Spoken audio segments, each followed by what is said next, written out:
Yeah, I'm ready. Okay, you guys ready? Okay, it's April 20th, 1995. This is the Smithsonian interview for Steve Jobs. Okay, I'd like to begin, Steve, with some background biographical information. Tell us about when you were born, where, your parents, your family, Sure. childhood memories. I was born in San Francisco, California, USA, planet Earth, on February 24th, 1955.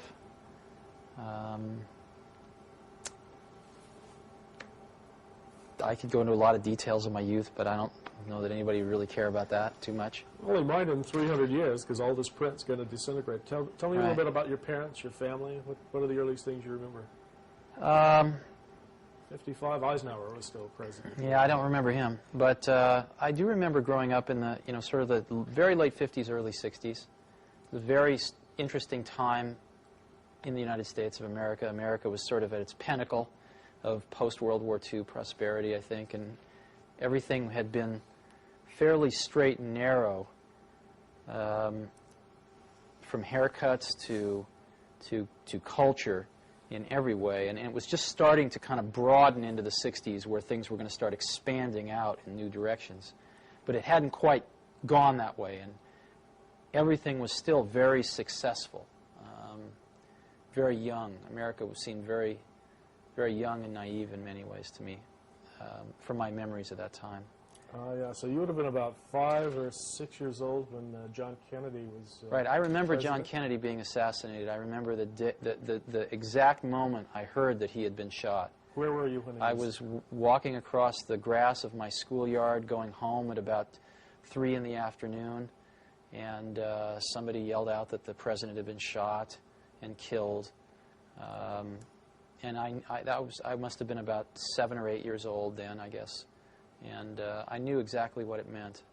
I also remember very much the Cuban Missile Crisis.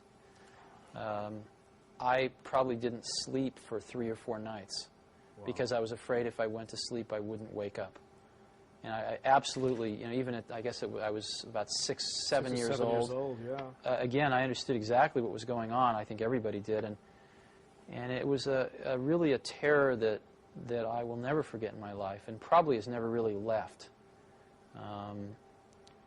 And I think that everyone felt it at that time. Oh, yeah. Those of us who were older, I remember being in high school and making plans of where we'd meet if the country was devastated. It was a strange, strange time. One of the things we're trying to get a handle on is sort of passion and power, and early things that you were passionate about, that you were really interested in, that you think. Well, I was very lucky. I had a father named Paul who was a pretty remarkable man. He'd never graduated from high school. He joined the Coast Guard in World War II and ferried troops around the world for General Patton, I guess. And I think he was always getting into trouble and getting busted down to what's private, I think, is the lowest, right? Yeah.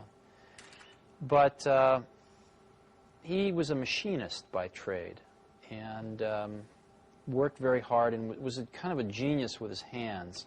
And he had a workbench out in the garage where, when I was about 5 or 6, he sectioned off a little piece of it and said, "Steve, this is your workbench now." And he gave me some of his smaller tools, showed me how to use a hammer and a saw and how to build things. And it really was very good for me.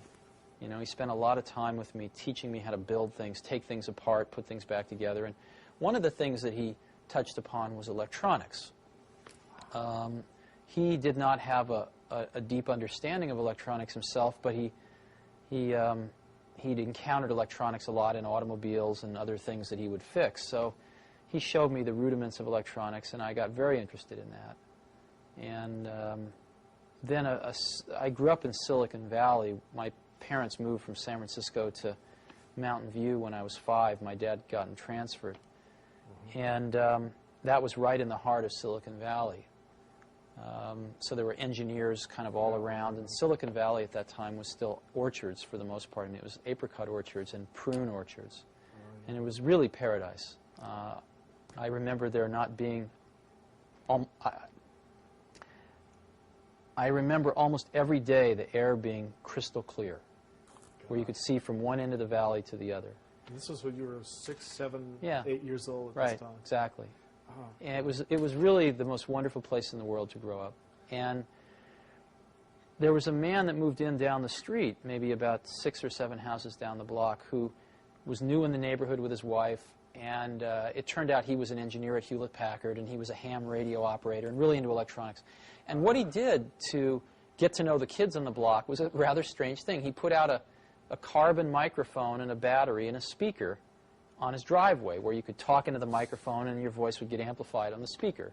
It's kind of a strange thing to do when you move into a neighborhood, but that's what he did. This is great. And I, of course, started messing around with this, and I'd always been taught that you needed an amplifier to amplify the voice of a microphone for it to come out of a speaker. Oh, yeah. My father had taught me that, so I went home and proudly announced to my father that he was all wrong and that this man up the block was amplifying voice with just a battery. My father told me I didn't know what I was talking about. We got into a very large argument about this, so I dragged him down and showed him this, and he himself was a little befuddled. And I got to know this man whose name was Larry Lang, and he taught me a lot of electronics, too. He was great. And he used to build, you know, Heathkits, which they don't really have anymore. But Heathkits were really great.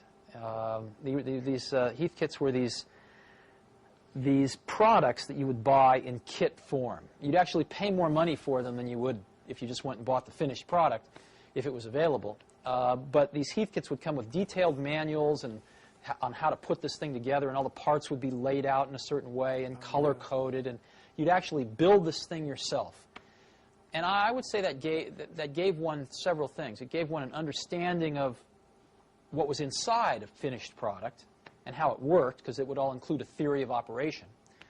But maybe even more importantly, it gave one the sense that one could build the things that one saw around oneself in the universe. I mean, you see, these things were not mysteries anymore. When you looked at a television set, you would think, well, I haven't built one of those, but I could. There's one of those in the Heathkit catalog, and I built 2 other Heathkits, so I could build a television set.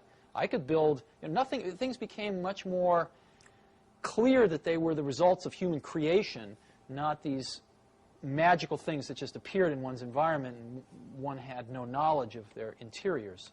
So it gave one a tremendous degree of self-confidence that through exploration and learning one could understand seemingly very complex things in one's environment. And so, you know, that was my childhood was very fortunate in that way. Yeah, I had a rough time in school. It sounds like you were really lucky to have your dad as both a sort of a mentor and a hero. And I was going to ask you about school.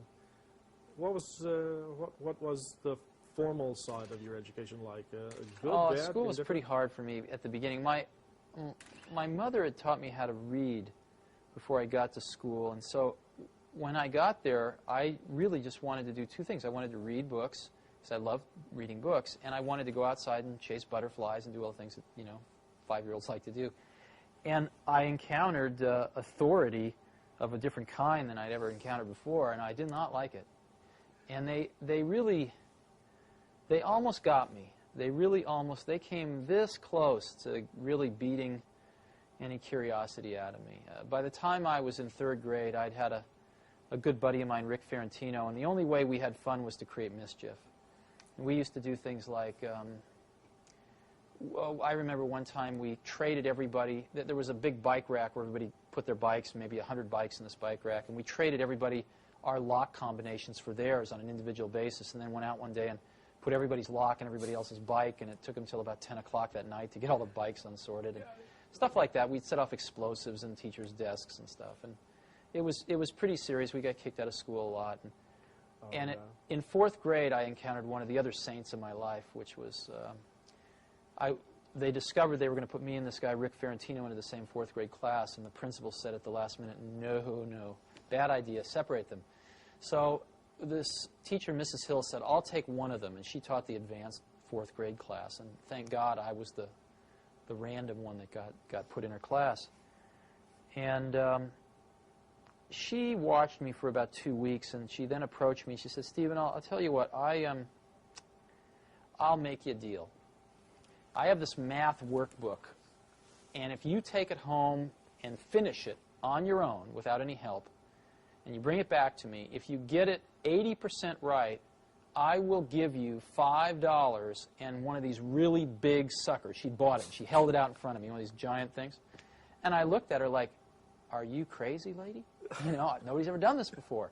And, of course, I did it. And she basically bribed me back into learning with candy and money.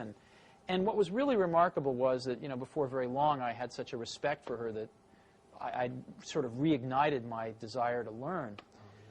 And she was remarkable. She got me kits for making cameras. You know, I ground my own lens and made a camera, and it was really quite wonderful. And I think I probably learned more academically that 1 year than I've ever learned in my life. And it created problems, though, because when I got out of 4th grade, they tested me and they decided to put me in high school. And my parents said no, thank God. They said you can skip 1 grade, but that's all. But not to high school. But not to high school. No way, no how. Oh, that's good. And I found skipping 1 grade, you know, to be very troublesome in many ways. That was plenty enough. And but it did create some problems. I'm going to get myself a little out of order here, but this seems like such a good place to talk about it. Is your experience in that 4th grade class, and do you think that had a major impact on your own interest in education? I mean, if there's anyone in the computer industry that's associated with computers and education, it's got to be you and Apple. I'm sure it did, but you know,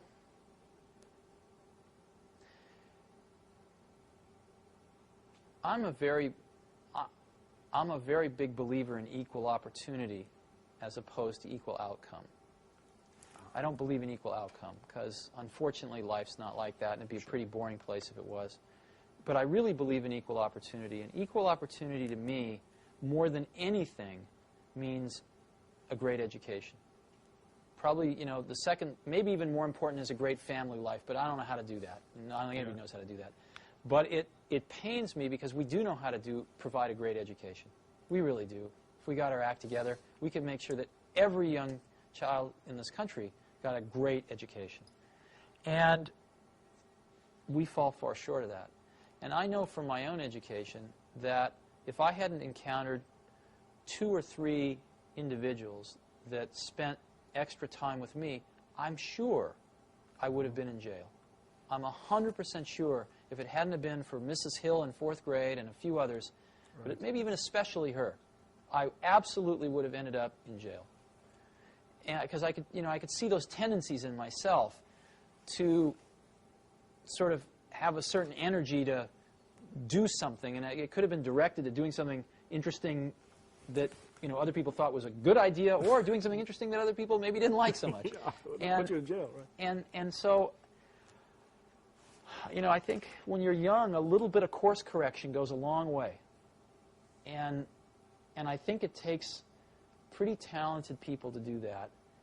And I don't know that enough of them get attracted to go into public education. You can't even support a family on what you get paid.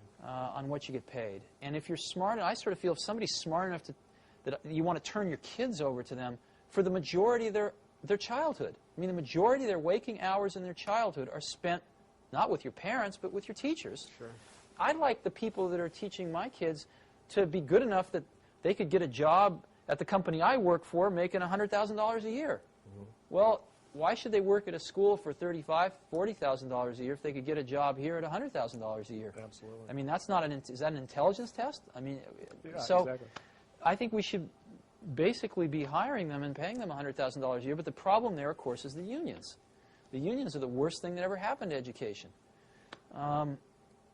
Because it's not a meritocracy. Yeah, exactly. It turns into a bureaucracy, which is exactly what's happened.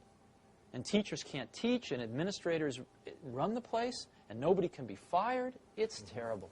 Well, some people say that this new technology may be the networked world, if you will, may be a way to bypass that. Are you optimistic? No, I absolutely don't believe that. And as you pointed out, I've probably helped put more computers in more schools than anybody else in the world, and I'm up until this point in time, and I'm absolutely convinced that that is by no means the most important thing. Now, the most important thing is another person that incites your curiosity, that guides your curiosity, that feeds your curiosity. And machines cannot do that in the same way people can. The elements of discovery are around you. You don't need a computer to know. I mean, you know, here. Why does that fall? You know why? Nobody knows why. Nobody in the entire world knows why that falls. We can describe it pretty accurately, but no one knows why. I don't need a computer to get a kid interested in that, to spend a week playing with gravity and trying to understand it and come up with reasons why. But you do need a person. You do need a person. And so, especially with computers the way they are now, computers are very reactive. But they are not proactive. They are not agents, if you will. And they are very reactive. So what children need is something much more proactive. And they need a guide. They don't need an assistant. And I think we have the material to solve this problem in the world. It's just being deployed in other places. And I've been very strong believer that what we need to do in education is go to the full voucher system. I know this isn't what you care about, but this is what I care about a great deal. Well, and this is exactly what we care about. Okay, great. This was believe it or not, this was at the end, and we're one of the things that I feel is that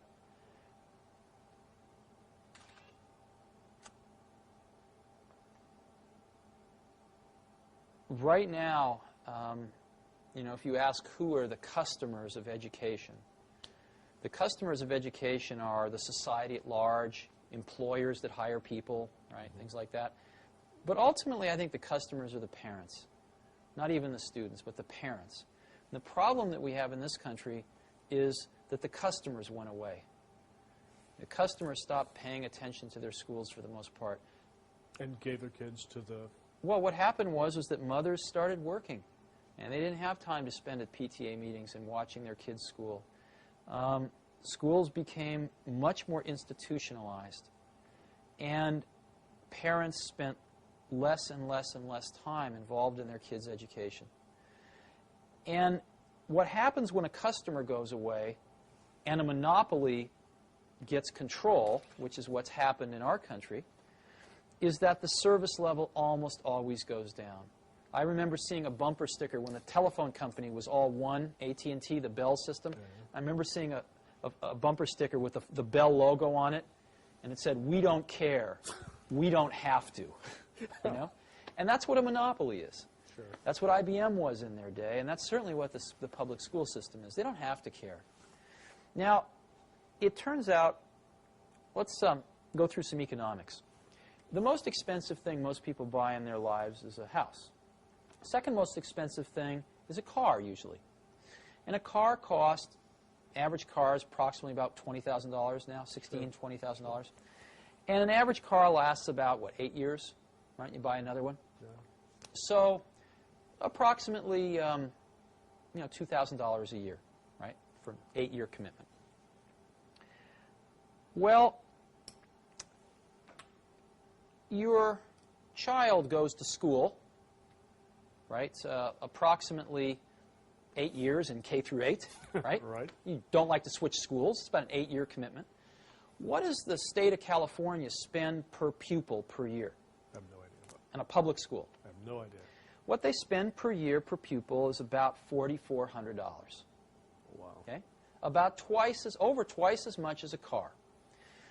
Now, it turns out that when you go to buy a car, you have a lot of information available to you to make a choice, and you have a lot of choices.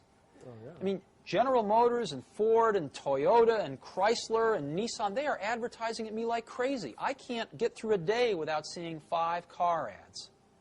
And they seem to be able to make these cars efficiently enough that they can afford to take some of my money and advertise to other people with it. Sure. So that everybody knows all about these cars. And they keep getting better and better and better each year because there's a lot of competition. And there's a warranty.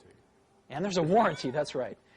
But in schools, since people don't feel like they're spending their own money, they feel like it's free, right?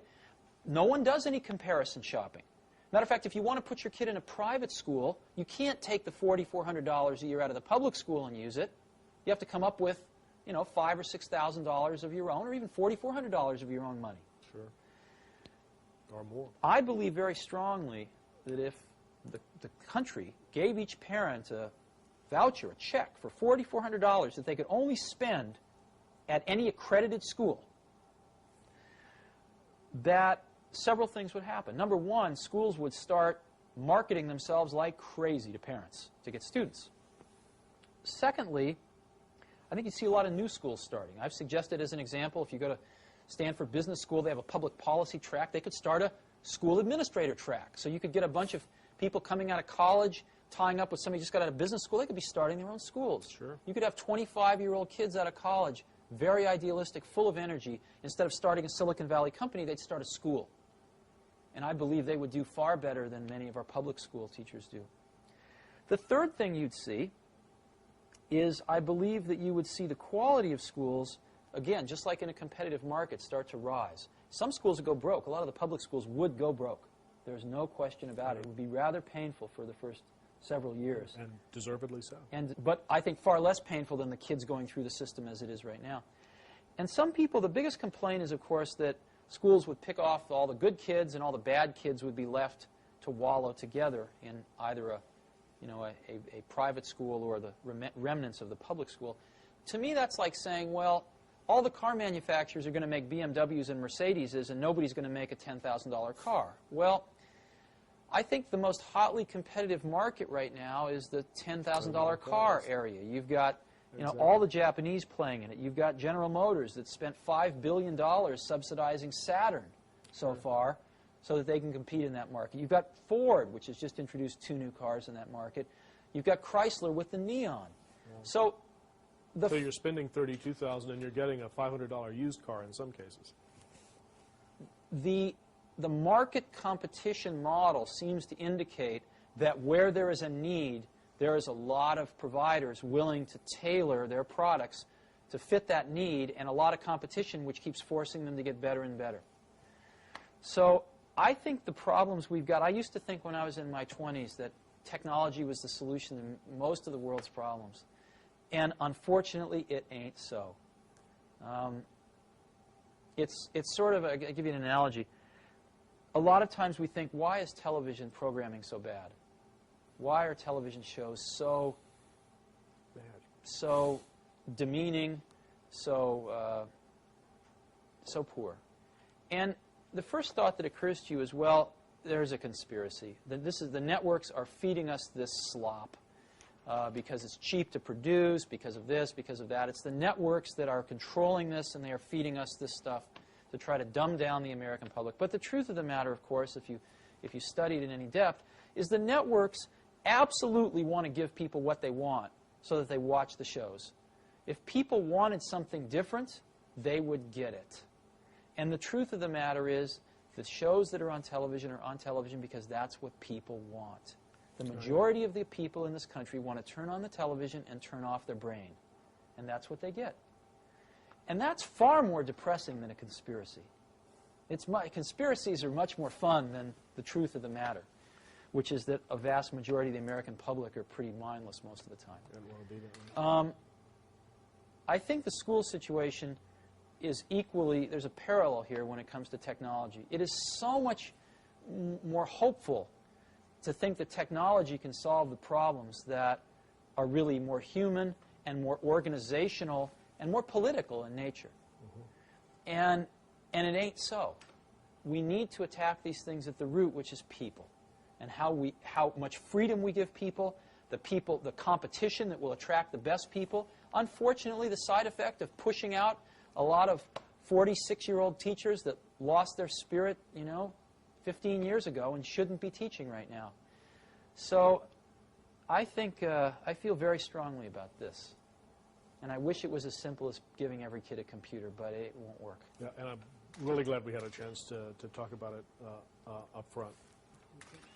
Sure. I'm going to change the tape Sure. and go back.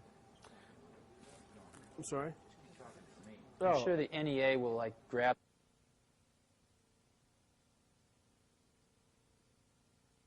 I wanted to make sure that we got covered. And one of the things was about the books about your life and career. So much has been written about you. Rather than go over a lot of those stories, I was going to ask if there are any of those books, or which one do you think is the best and the fairest, and if there are aspects that of your career that you think have been left out that you'd like to have addressed. I have to tell you truly, I'm pretty ignorant about that because I haven't read any of them. Oh, I skimmed one time, and the first page, I skimmed one, maybe read about 10% of it, and I read the first page of another, and it got my birthday wrong by a year. And I thought, well, if they can't even get this right, then this is probably not worth reading. The one that I skimmed, I don't remember which one it was, but I've always considered part of my job was to keep the quality level of people in the organizations I work with very high. I mean, that's what I consider one of the few things I actually, can contribute individually myself versus the team that I work with is to really try to instill in the organization the goal of having only A players. Because in the field that I'm in, like in a lot of fields, the difference between maybe the worst taxi cab driver and the best taxi cab driver to get you across town Manhattan might be 2 to 1. Best one will get you there in 15 minutes. The worst one will get you there in half an hour. Or the best cook and the worst cook, maybe it's 3 to 1. Sure. Pick something like that. Most things in life, the best post person, the worst post person. In the field that I'm in, in software in particular, the difference between the best person and the worst person is about 100 to 1 or more. The difference between a good software person and a great software person is probably 50 to 1, 25 to 50 to 1. Huge dynamic range. And therefore, I have found, and not just in software, but in almost everything I've done, it really pays to go after the best people in the world. It's painful.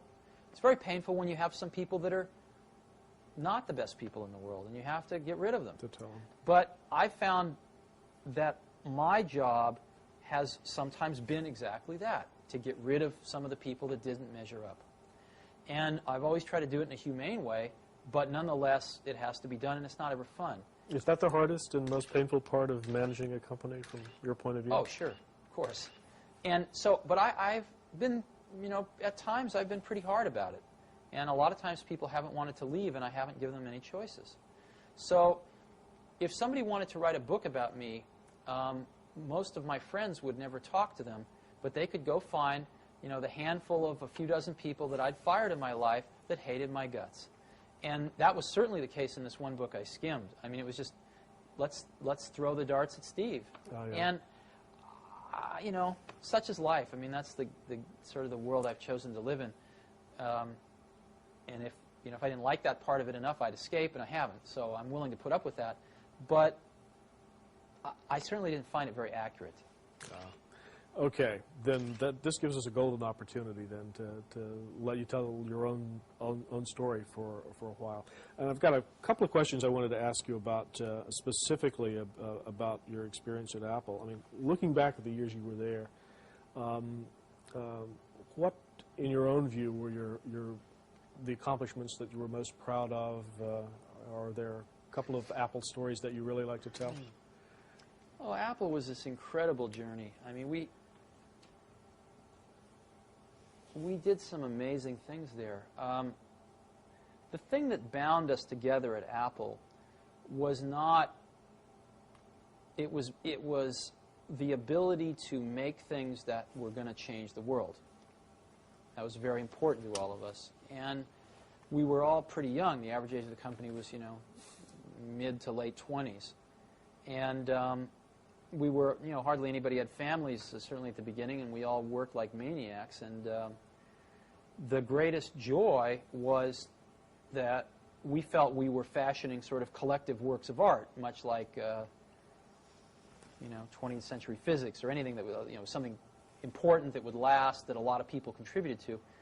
And we could actually then, after, very few people could engineer these things, but then they could give them to more people who could, as an example, build an automated factory to build them, and then they could give them to even more people who could use them. And the amplification factor was very large. I mean, in doing the Macintosh as an example, there were a core group of less than 100 people that did the Mac, and yet Apple shipped well over 10 million of them. So, and of course, everybody's copied it. So if you look at what's really happened, it's in the hundreds of millions at this point in time. That's pretty large amplification, right? Yeah. 1,000,000 to 1. And it's not often in your life that you get that opportunity to amplify your values 100 to 1, 1,000,000 to 1. And that's really what we were doing. I mean, if you look at what we did, what we tried to do was to say, computation and how it relates to people is really at its infancy here. And we are in the right place at the right time to change the course of that vector a little bit. Yeah. And what's interesting is if you change the course of a vector near its origin, by the time it gets a few miles out, it's way different. And we were very cognizant of this fact, really from almost the beginning at Apple, that we were, for some incredibly lucky reason, fortunate enough to be at the right place at the right time to do this. And so the contributions that we tried to make embodied values that were not only of technical excellence and innovation, which I think we did certainly our share of, but innovation in a more humanistic way. The things I'm most proud about of Apple are where those two things came together, as an example, in publishing. The Macintosh basically revolutionized publishing and printing. And it was because of that typographic artistry coupled with the technical understanding and excellence to implement that electronically, those two things coming together. Things coming together where people didn't have to understand arcane computer commands to use the computer. So it was the combination of those two things that I am the most proud of. And it happened on the Apple II, and it happened on the Lisa, although there were other problems with the Lisa that caused it to be a market failure. And then it happened again big time with the Macintosh. You used an interesting word when you were describing what you were doing. You were talking about art, not engineering. That's and correct. Not science. You want to talk about that for a minute? Sure. I believe that the distinction between we generally use the word artist to mean visual artist of some sort. But I actually think there's really very little distinction between an artist of that type and a scientist or engineer of the highest caliber. And I've never had a distinction in my mind between those two types of people.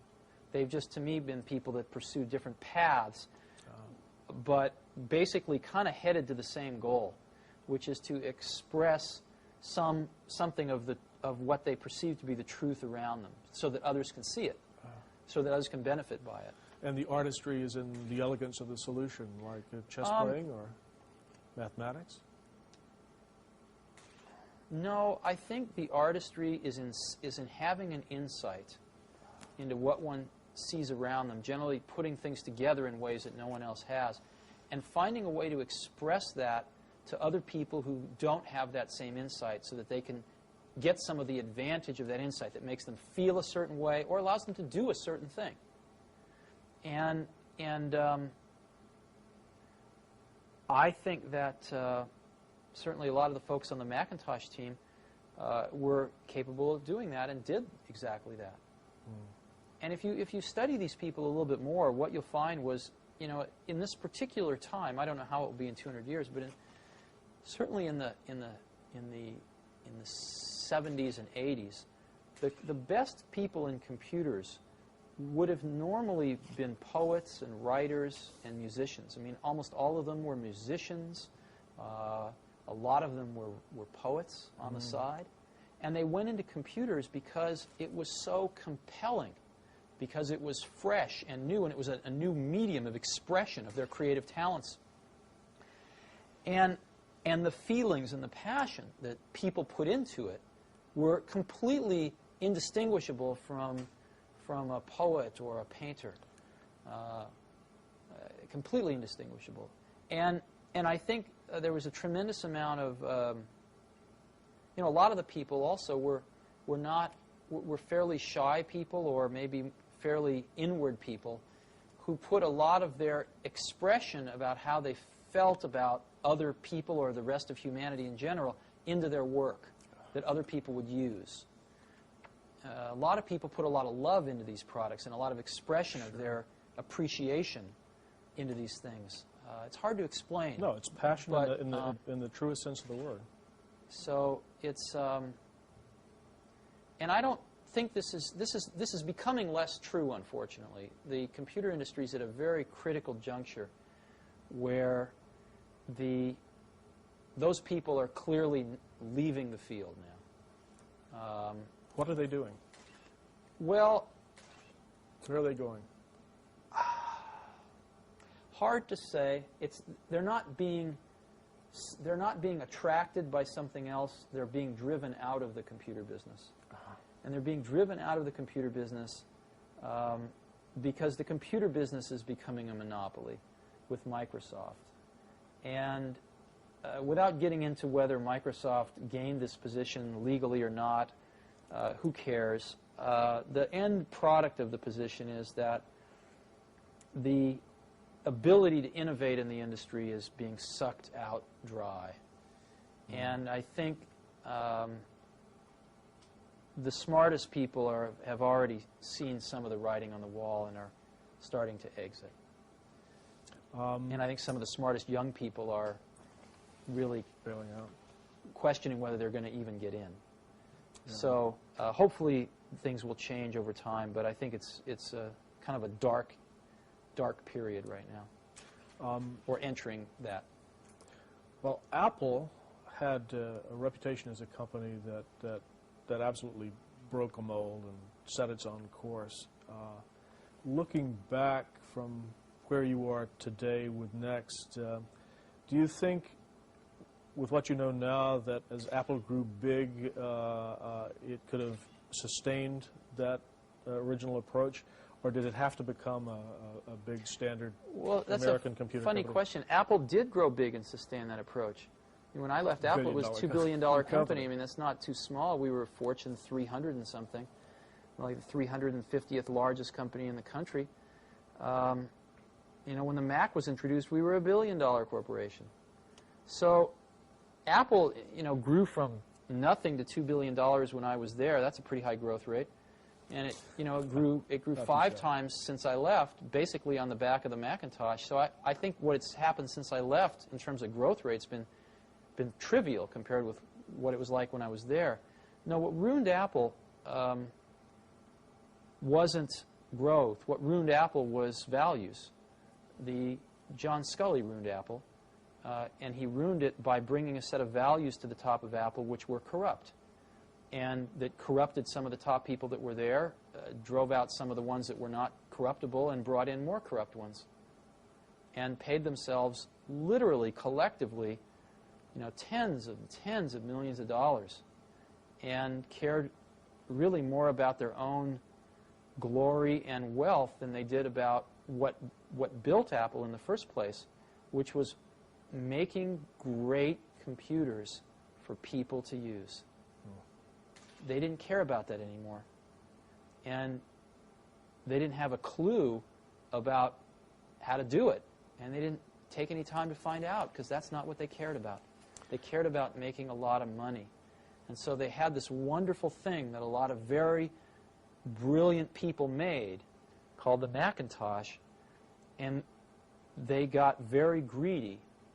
And instead of following the original trajectory of the original vision, which was to make this thing an appliance and get this out there to as many people as possible, they went for profits, and they made outlandish profits for about 4 years.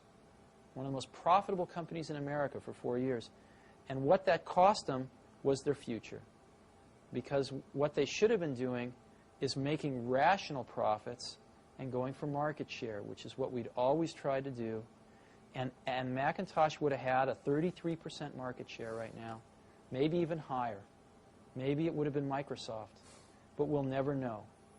And now it's got a single-digit market share and falling. And there's no way to ever get that moment in time back. And the Macintosh will die in another few years. And it's really sad. And the problem is that the recipe for how to create the next Macintosh, no one at Apple has a clue, because no one running any part of Apple was there when the Macintosh was made, or any other product at Apple. They've just been living off that one thing now for over a decade. And the last attempt was the Newton, and you know what happened to that. So it's kind of tragic, but as unemotionally as I can be, that's what's happening. And unless somebody pulls a rabbit out of a hat, you know, these things, companies tend to have long glide slopes because of the installed bases. Sure.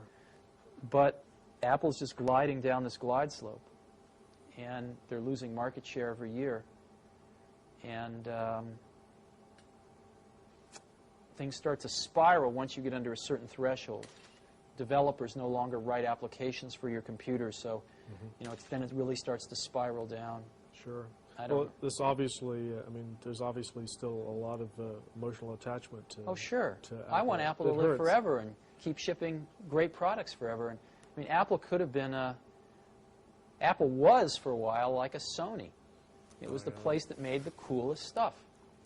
Is there a user of Apple or oh, sure. or a story that you could tell that in your mind exemplifies what the company stood for and its values at its best? Sort of you know, what customers were using the Apple products when you were there? There were two kinds of customers. I mean, basically, Apple was sort of, there was the educational aspects of Apple, and then there was sort of the non-educational. On the non-educational side, you know, Apple was two things. One, it was the first lifestyle computers. I mean, Macintosh was the first lifestyle computer. But secondly, it's hard to remember how bad it was, you know, in early 80s, with IBM taking over the world with the PC, with DOS out there.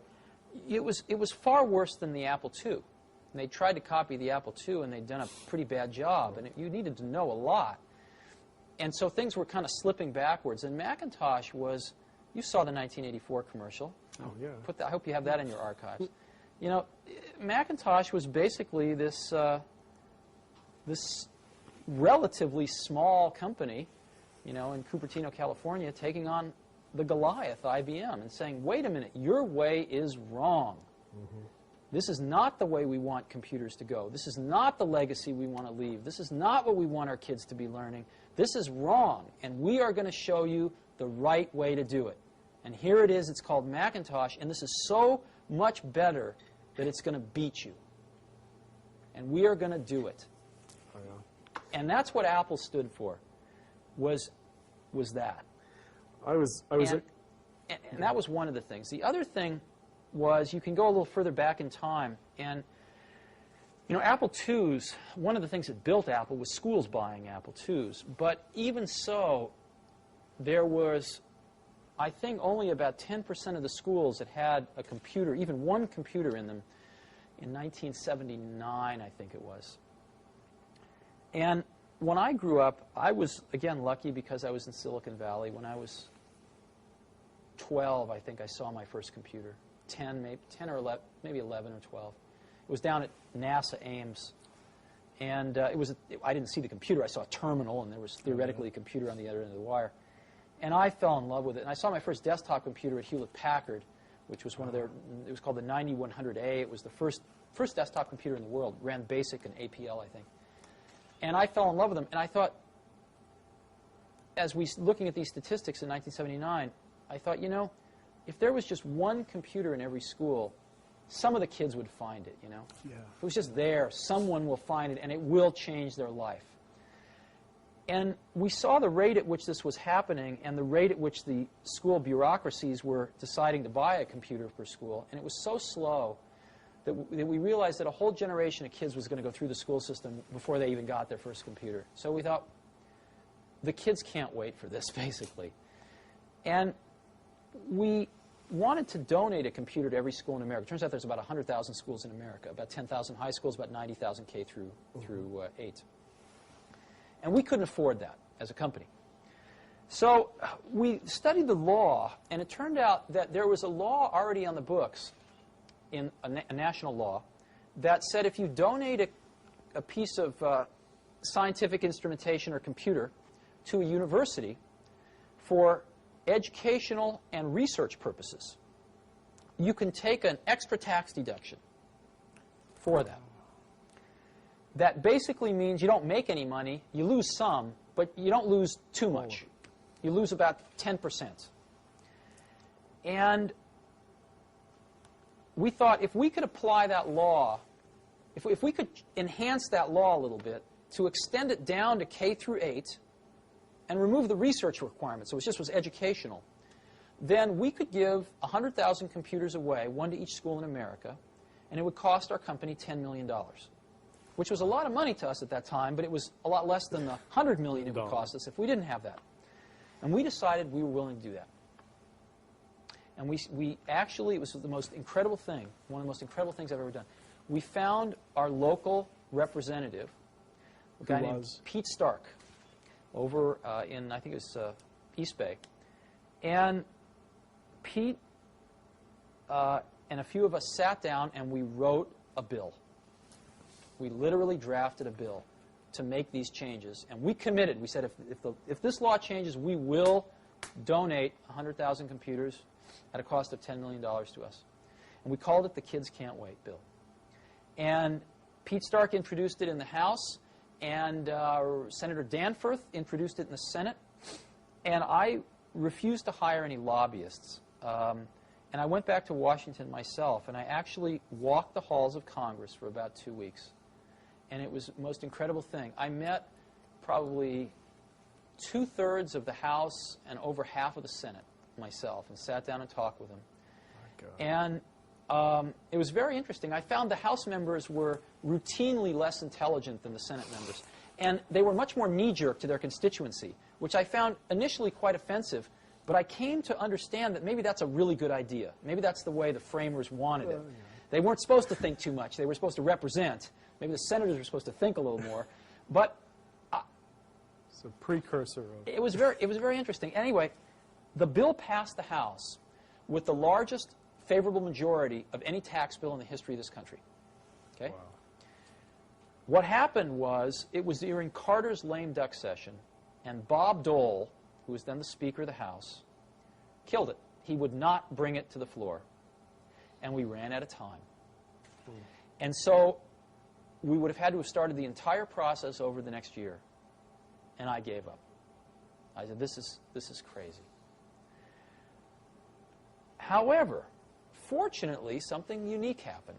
California thought this was such a good idea that they came to us and they said, you don't have to do a thing. We're going to pass a bill that says, since you operate in the state of California, pay California tax, we're going to pass this bill that says if the federal bill doesn't pass, then you get the tax break in California. You can do it in California, which there are 10,000 schools. So we did. Wow. We gave away 10,000 computers in the state of California. We got a whole bunch of the software companies, gave away a bunch of software. We trained teachers for free, and we monitored this thing over the next few years. It was phenomenal. It was really phenomenal. And one of my great experiences, but also one of my biggest regrets, was that we really tried to do this on the national level and got so close. Great story. And I don't think Bob Dole even knew what he was doing, but he really, unfortunately, screwed up here. Yeah. Major. Oh, that's a great story. That's a great but story. That was also part of what Apple was about. Now, on the business side, I was at the Washington Post when the Macintosh was introduced, and the Washington Post was an IBM Big Blue shop, and nobody was going to play with it. That's right. And the Macintosh infiltrated the Post. There was almost a guerrilla movement. And it started with ad artists, and now the whole front end of the newspaper is being done on Macintosh Apple machines. On the business side, was that fairly common? This sure, guerrilla cult movement on see, we had no concept of how to sell to corporate America because none of us had ever come from there. I mean, it was like another planet to us. I mean, unfortunately, I've had to learn all that stuff now. And if I'd only known then what I know now, we could have done a lot better. But didn't know that stuff and didn't have any people that did. So our attempts to sell to corporate America were just bungled. And we ended up just selling to people that sort of were buying a product for its merit, not because of the company it came from. I mean, everybody was very hooked on Big Blue back then. Oh, yeah. And they bought IBM mindlessly, that famous phrase, you never get fired for buying IBM. But we, fortunately, were able to change a lot of that. And Apple, as you know, even I believe today, is a bigger supplier of personal computers than IBM. Great stories. Tell me about NeXT. What motivated you to establish NeXT, and what were the goals that you set out to accomplish when you set up this new company? Oh, that's complicated. We basically wanted to keep doing what we were doing at Apple, keep innovating, and we didn't see that was going to happen. And we made a mistake, which was to try to follow the same metaphor that we did at Apple, to make the whole widget. And the market was changing. The industry was changing. The scale was changing. And in the end, we knew we would sort of be the last company that made it or the first that didn't. You know, we were right on that edge. And we thought we'd be the last one that really made it, but we were wrong. We were the first one that didn't make it. And I think pretty much put an end to the companies that have ever tried to do that. And we certainly made our fair share of mistakes, but in the end, I think we should have took a little longer and realized that the world was changing and just go on to be a software company right off the bat. Right off the bat. But the machine got great reviews. Well, the machine was the best machine in the world. Listen, believe it or not, they're selling on the used market today for, in some cases, more than we sold them for originally. They're hard to find even today, and we haven't even made them for 2 years, 2.5 years. What are the features that people, are there features on the old NeXT machine, it's not that old, that are still missing from computers today? Or? Oh, sure. What? Tell us about it. Well, first of all, it was a totally plug-and-play machine. Right? Except for Macintosh, that's hard to find. It was an extremely powerful machine, though, way beyond the Macintosh. So it sort of combined the power of the workstations with this plug-and-playness of the Mac, which is quite nice. Second of all, the machine had a sort of a fit and finish that you don't find today. Beautiful. No, I don't just mean in packaging. I mean in sort of operation. Simple things to complex things. Simple things like soft power on and off. I mean, trivial little thing, but as you know, one of the biggest reasons people lose information in computers is they turn them off at the wrong time. And when you get into a multitasking network system, that can happen. That can even have much more severe consequences. So, we were the first people to ever do that, still some of the only people to do that, where you push a button and you tell the computer, you request the computer to turn off. It figures out what it needs to do to shut down gracefully and then turns itself off.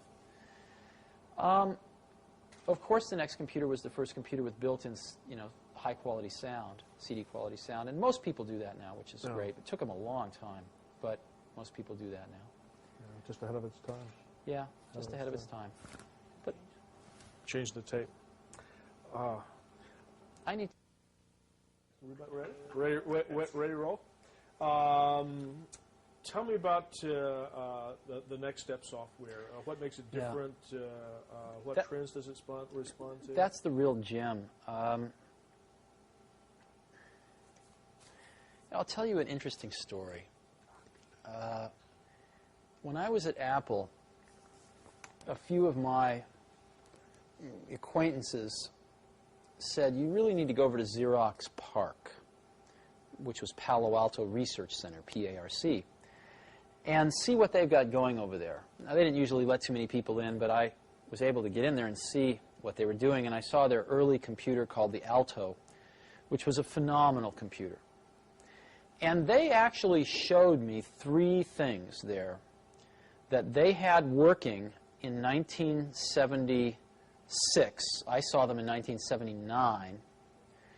That took really until a few years ago for us to fully recreate, for the industry to fully recreate, in this case with NextStep. However, I didn't see those 3 things. I only saw the first one, which was so incredible to me that it saturated me. It blinded me to see the other 2. And it took me years to sort of recreate them or rediscover them and incorporate them back into the model. But they were very far ahead in their thinking. They didn't have it right. I mean, the stuff they had done was not really right, but it was the germ of the idea of all 3 things was there. And the 3 things were graphical user interfaces, object-oriented computing, and networking. Let me go through those. Graphical user interfaces. The Alto had the world's first graphical user interface. It had windows. It had a crude menu system. It had crude panels and stuff. It didn't work right, but it basically was all there. Objects. They had Smalltalk running. The world's first, or not the first, but really basically the first object-oriented language.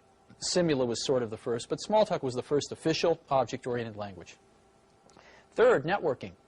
They invented Ethernet there, as you know, and they had about 200 Altos with servers hooked up in a local area network there, doing email and everything else over the network, all in 1979.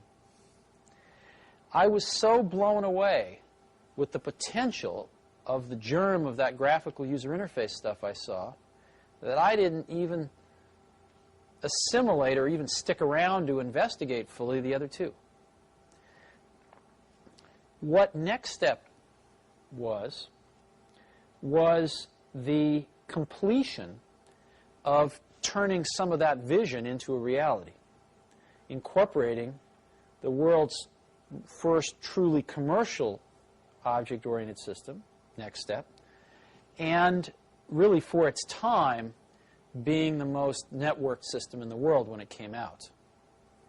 And I think the world has made a lot of progress in networking, but hasn't yet crossed the hurdle into objects. And what's happened with NextStep is it's really started to get adopted by some very large corporate customers and is now the most popular object-oriented system in the world, as objects are on the threshold of starting to move into the mainstream.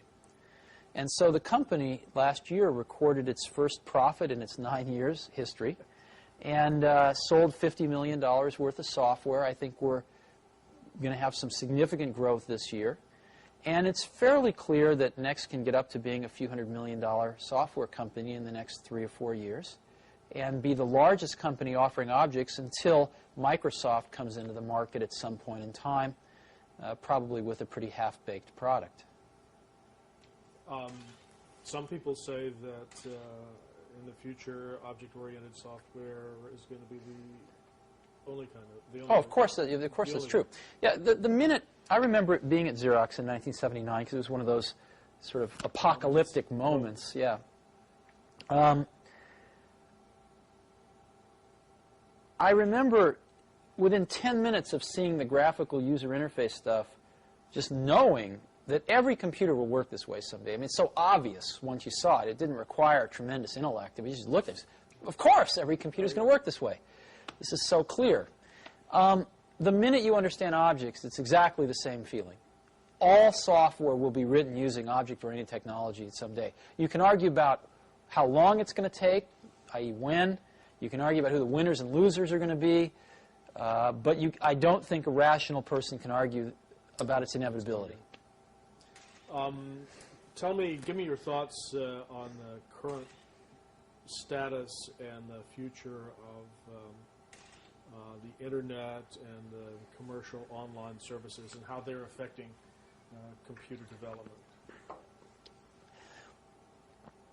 The Internet and the World Wide Web, because they've become one thing now, are clearly the most exciting thing going on in computing today. And they're exciting for 3 or 4 reasons. Number one, ultimately computers are turning into communications devices. I mean, ultimately we're spending more and more of the cycles of the computer to not only make it easy to use, but to make it easy to communicate. And the web is the missing piece of the puzzle, which really is going to power that vision much further forward. So it's very exciting in that way. Secondly, it's very exciting because it is going to destroy vast layers of our economy. And it is going to make available a presence in the marketplace for very small companies that is equal to very large companies. Let me give you an example. A small 3-person company in Phoenix, Arizona can have a web server that looks identical, if not better, than IBM's or than the Gaps or than anybody else, any large company. And they can gain access to this electronic distribution channel for free. They don't have to build buildings. They don't have to go sign up 1,000 distributors and have people to call on them, et cetera, et cetera. In essence, direct distribution from the manufacturer to the customer via the Internet, via the web, the direct contact, direct transactions, and then distribution via UPS or Federal Express, that's going to be cheaper than going through all these middlemen or building hundreds of stores around the country. It is going to radically change the way goods and services are discovered, sold, and delivered, not only in this country, but eventually in the world. And as you know, electrons travel at the speed of light, and so it tends to bring the world much closer together in terms of providers and customers. That's very exciting. The leveling of big and small, the leveling of close, near, and distant. The third reason it's very exciting is because Microsoft doesn't own it, and I don't think they can. I think it's the one thing in the industry that Microsoft probably can never own. And I think one of the things that's essential is that the government continue to fund the Internet as a public trust, as a public facility, and remove any of these ridiculous notions of privatizing it that have been brought up. I don't think they're going to fly, thankfully. The Internet costs the U.S. government about $50 to $75 million a year. This is peanuts for what it's doing right now. And even if that cost someday escalated to, $500 million a year, which of course you could build the whole Internet each year for that from scratch if you had to. You could replace all the equipment, etc. That would be an extraordinarily small price to pay for keeping it from getting into the hands of any one company, and thereby starting to destroy or control the innovation that could take place around the Internet. It's the one last bright spot of hope in the computer industry for some serious innovation to happen at a rapid pace. And what's also great about it is, again, the U.S. is in the forefront here. That's what's great about the whole personal computer and software industry, but this is another example of where the U.S. is in the forefront. I think it should be kept open. It should be kept free. Yeah. How do you feel about? I mean, the World Wide Web is becoming a global phenomenon. Yes. Well, are you optimistic about it staying free? Yes, I am optimistic about it staying free. But before you say it's global too fast, it's estimated that over 1/3 of the total Internet traffic in the world originates or destines in California. So I actually think this is pretty typical, where California, again, is certainly in the leading edge of this not only technical but cultural shift. So I do expect the web to be a worldwide phenomenon, distributed fairly broadly. Right now, I think it's a U.S. phenomenon that's moving to be global, and again, very concentrated in certain pockets, California being one. Oh yeah, well, 85% of the world doesn't have access to a telephone yet, so right. But potential there, and you're pretty optimistic. Tell me about Pixar. Pixar is very interesting. I got hooked up with some folks. Again, a friend of mine told me I should go visit these crazy guys up in San Rafael, California, who were working at Lucasfilm.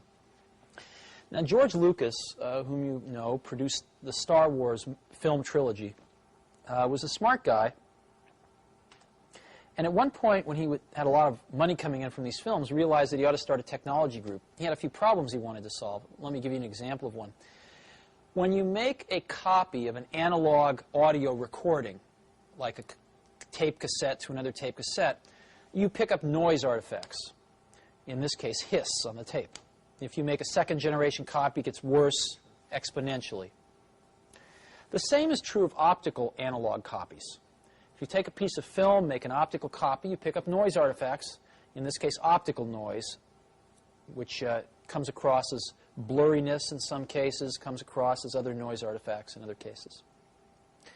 Now, George, to make Star Wars, actually had to composite together up to 13 pieces of film for each frame.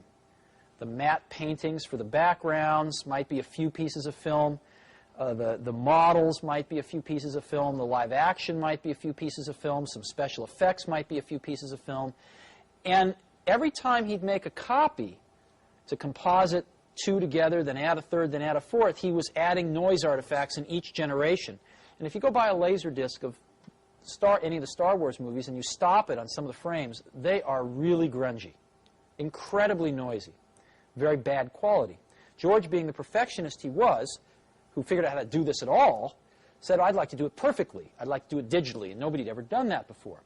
So he hired some very smart people, and they figured out how to do it for him, digitally with no noise artifacts. Software, and they actually built some specialized hardware at the time. George, at some point, decided that this was costing him several $1 million a year and decided he didn't want to fund it anymore. So I bought this group from George Lucas, and I incorporated it as Pixar, and we set about basically revolutionizing high-end computer graphics. If you look at the 10 most important revolutions in high-end computer graphics, in the last 10 years, 8 of them have come out of Pixar. All of the software that was used to make Terminator, as an example, to actually construct the images you saw on the screen, or Jurassic Park with all the dinosaurs, was Pixar software. Industrial Light and Magic uses it as the basis for all of their stuff. But Pixar had another vision than to do special effects. Pixar's vision was to tell stories, to make real films. And so our vision was to make the world's first animated feature film that was completely computer synthetic. Sets, characters, everything. And after 10 years, we have done exactly that. We have developed the tools, which are all proprietary, to do this, to manage the production of this thing, as well as the drawing of this thing and the computer synthetic drawing. And we are finishing up making the world's first computer animated feature film. Pixar has written it, directed it, producing it, and the Walt Disney Corporation is distributing it. And it's coming out this year as Walt Disney's Christmas picture. It's coming out November 11th, I believe, and it's called Toy Story. And you will hear a lot about it because I think it's going to be the most successful film of this year. Fantastic. It's phenomenal. Tom Hanks is the main character's voice. Tim Allen is the second main character. Randy Newman's doing the music for it. And it's just phenomenal. Oh, yeah. Since this is going to be embargoed for a while, can you tell me a little bit about the story, or? Yeah, but there's no purpose. In 300 years, they'll have seen it already. So that's true. I'm losing my sense of myself. We've got a couple of more serious questions, and then I'd like to just give you a chance to say anything else that you wanted to add. Just back on Pixar again for a minute, though. There's a lot of hoopla now about sort of Hollywood and Silicon Valley converging. They call it Sillywood, I think. Pixar really is going to be the first digital studio in the whole world, and really combines art and technology together in, again, a very wonderful way. Pixar's got, by far and away, the best computer graphics talent in the entire world, and it now has the best animation and artistic talent in the whole world to do these kinds of films. We have the second largest group of animators in the world now outside of Disney. We think the most talented in the world, working side by side with these computer scientists, the best graphics people in the world. And there's really no one else in the world that could do this. It's really phenomenal. I think we're probably close to 10 years ahead of anybody else. Sounds really exciting. Well, the question I was going to ask, and you partially answered it, was about startup companies. As I look around the facility here and in your literature, there are alliances written all over the walls. I mean, literally, Sun, Sure. Art. I mean, you're aligned with the Hewlett-Packard and Sun and Oracle and Digital and all the systems integrators. Communications companies and information technology companies are merging and becoming one. Do you think that it will ever be possible for a new major startup company to develop if they're going to focus on major applications or software ever again? Will there ever be another? Yeah, I think yes. Intellectually, sometimes one would say in despair no, but I think yes. And the reason is because it's not, technology keeps on advancing, so there are opportunities, but the thing that makes it possible is that human minds settle into fixed ways of looking at the world. And that's always been true, and it's probably always going to be true. And I think, I've always felt that death is the greatest invention of life.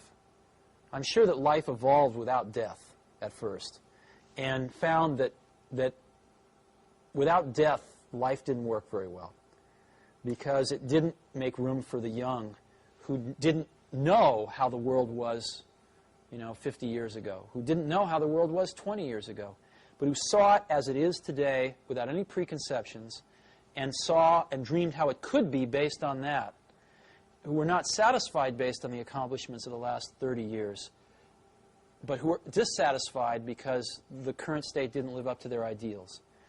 Without death, there would be very little progress. And so one of the things that happens in organizations as well as in people is they settle into ways of looking at the world and become satisfied with those. And the world changes and keeps evolving, and new potential arises, but these people that are settled in don't see it. And that's what gives startup companies their greatest advantage, is the sedentary point of view of large companies. And in addition to that, large companies usually do not have very efficient communication paths from the people closest to some of these changes at the bottom of the company to the top of the company, which are the people making the big decisions. And so by the time, there may be people at the lower levels of these companies that see these changes coming, but by the time the word ripples up to the highest levels where they can do something about it, sometimes 10 years passes. And even in the case where part of the company does the right thing, at the lower levels, usually the upper levels screwed up somehow. I mean, IBM in the personal computer business was a good example of that. So I think as long as humans don't solve this human nature trait of sort of settling in to a worldview after a while, there will always be opportunity for young companies as well as young people to innovate. As it should be. And that was going to be my closing question before I gave you a chance to just sort of free associate on your own. And that is to talk to young people who sort of look to you as a role model.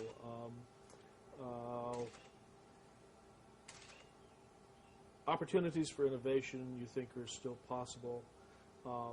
What are the factors for success for young people today, and what pitfalls should they avoid? If you're playing the role of elder statesman, For entrepreneurs? Yeah, for young entrepreneurs. Oh, I get asked this a lot, and I have a pretty standard answer, which is a lot of people come to me and they say, well, I want to be an entrepreneur. And I go, oh, that's great. What's your idea? And they go, well, I don't have one yet. And I say, well, I think you should go get a job as a busboy or something until you find something you're really passionate about, because it's a lot of work.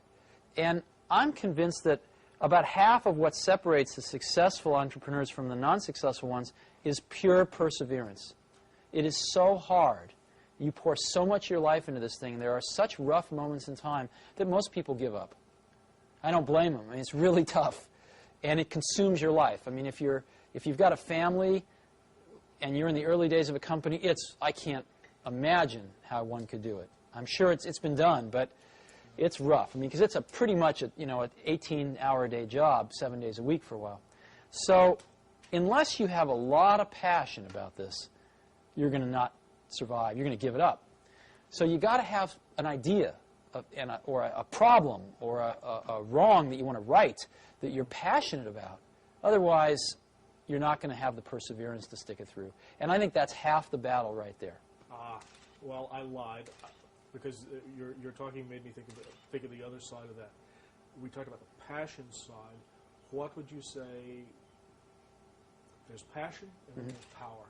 What would you say about the responsibilities of power once you've achieved a certain level of success?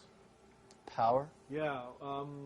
What is that? You need passion to build a company like Apple or IBM or any other major company. But once you've taken the passion to that level and have built a company and or in a position like Bill Gates at Microsoft or anybody else, yourself, what are the responsibilities of those who have succeeded and have economic power, social power? I mean, you've changed the world. What are your responsibilities within that framework or paradigm? Oh, I mean, that question can be taken on many levels. Obviously, if you're running a company, you have responsibilities. But as an individual, I don't think you have responsibilities. I think the work speaks for itself. And I don't think that people have special responsibilities just because they've done something that other people, like or don't like or what have you. I think the work speaks for itself. I think people can choose to do things if they want to. But, I mean, we're all going to be dead soon. That's my point of view. Somebody once told me, they said, live each day as if it will be your last, and one day you'll certainly be right. And I do that. And I really, you never know when you're going to go. But you are going to go pretty soon. And if you're going to leave anything behind, it's going to be, your kids, a few friends, and your work, right? So that's what I tend to worry about. I don't tend to think about responsibility. Matter of fact, I tend to like to, on occasion, pretend I don't have any responsibilities. And I try to remember the last day when I didn't have anything to do, and I had nothing to do the following day that I had to do. I had no responsibilities, and it was, decades ago. So I have to pretend when I want to feel that way. So I don't think in those terms. I think you have a responsibility to do really good stuff and get it out there for people to use and let them build on the shoulders of it and keep making better stuff. So the responsibilities to yourself and to your own standards and... Well, in our business, one person can't do anything anymore, but you create a team of people around you, and you have a responsibility of integrity of the work to that team. Everybody does, and you try to turn out the best work you can. Any final comments or thoughts, either for the record or off the record?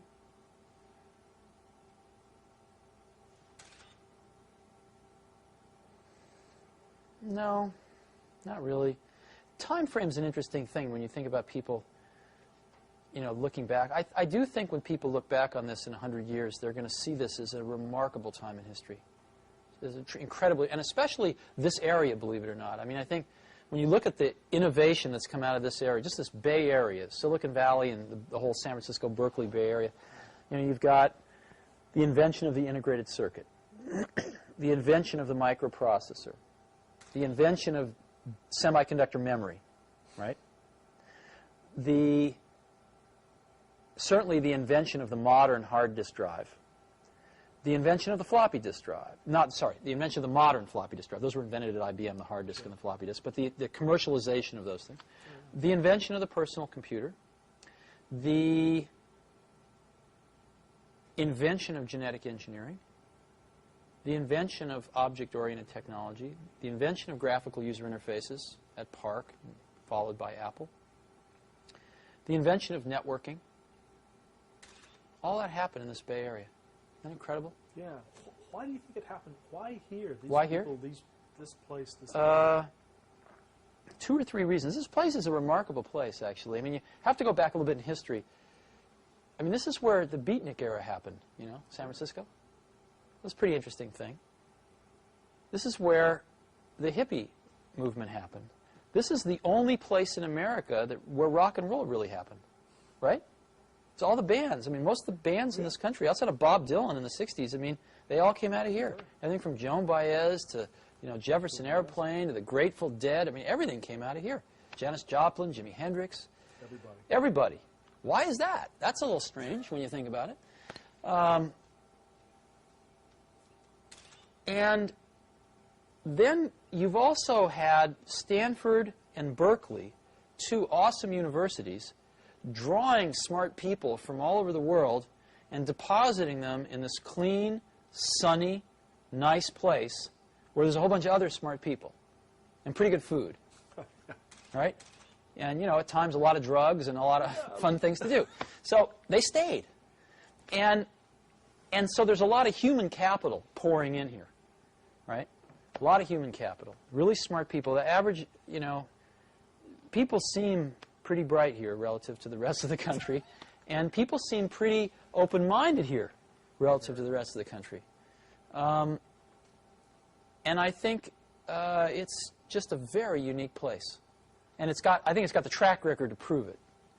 So that tends to attract more people, too. And I give a lot of credit to the universities. Probably the most credit of anything to Stanford and Berkeley, UC Cal. Yeah. That's great. Thanks. Well, I cannot tell you how much we appreciate this. Sure, I hope it's helpful. Oh, and it will be. We'll give you a copy of this. And one. Well, I just did David Packard yesterday, and